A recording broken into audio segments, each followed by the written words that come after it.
ಶ್ರೀ ಗುರುಭ್ಯೋ ನಮಃ ಪರಮಗುರುಭ್ಯೋ ನಮಃ ಶ್ರೀಮದಾನಂದತೀರ್ಥ ಭಗವತ್ಪಾದಾಚಾರ್ಯ ಗುರುಭ್ಯೋ ನಮಃ.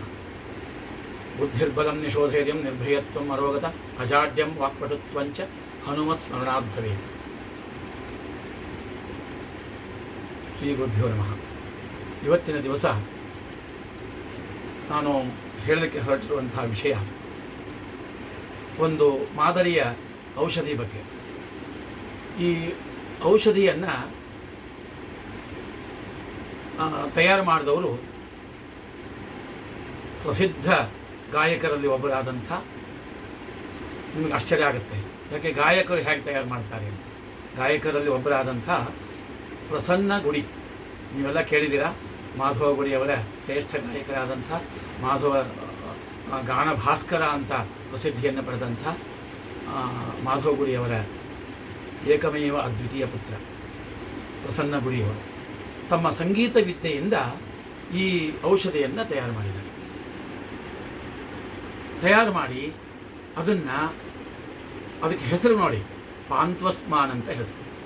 ಆ ಪಾಂತ್ವಸ್ಮಾನನ ಹೆಸರಿನಿಂದ ಯಾಕೆ ಅಂತಂದರೆ, ಅನೇಕ ರೋಗಗಳಿಗೆ ಪರಮ ಔಷಧಿ ಅಂತಂದರೆ ನರಸಿಂಹದೇವರ ಹಾಗೂ ವಾಯುದೇವರ ಅನುಗ್ರಹ ಬೇಕೇ ಬೇಕು.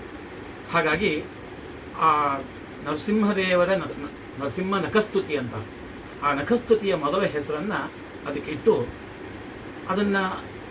ಆ ಹೆಸರಿಟ್ಟು ಅದನ್ನು ತಯಾರು ಮಾಡಿ ಅದನ್ನು ಬೇರೆ ಬೇರೆ ಜನ ಸೇವಿಸಿ ಅದರ ನಿಜವಾದ ಅನುಭವವನ್ನು ಪಡೆದು ಅದರಿಂದ ಅನೇಕ ರೋಗಗಳು ವಾಸಿಯಾಗಿ ಇವತ್ತು ಎಲ್ಲ ಕಡೆಗೂ ಅದು ಪ್ರಚಾರ ಆಗ್ತಾ ಇದೆ.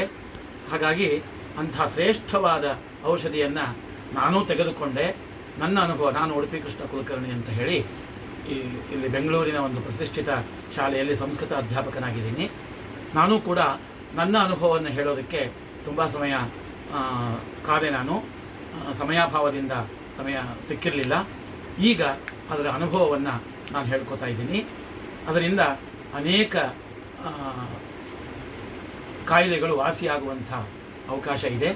ಹಾಗಾಗಿ ಪ್ರತಿಯೊಬ್ಬರೂ ಕೂಡ ಇದರ ಸದುಪಯೋಗವನ್ನು ಪಡಿಸಿಕೊಂಡ್ರೆ ಎಲ್ಲರೂ ಕೂಡ ಆರೋಗ್ಯವಂತರಾಗಿರಬಹುದು.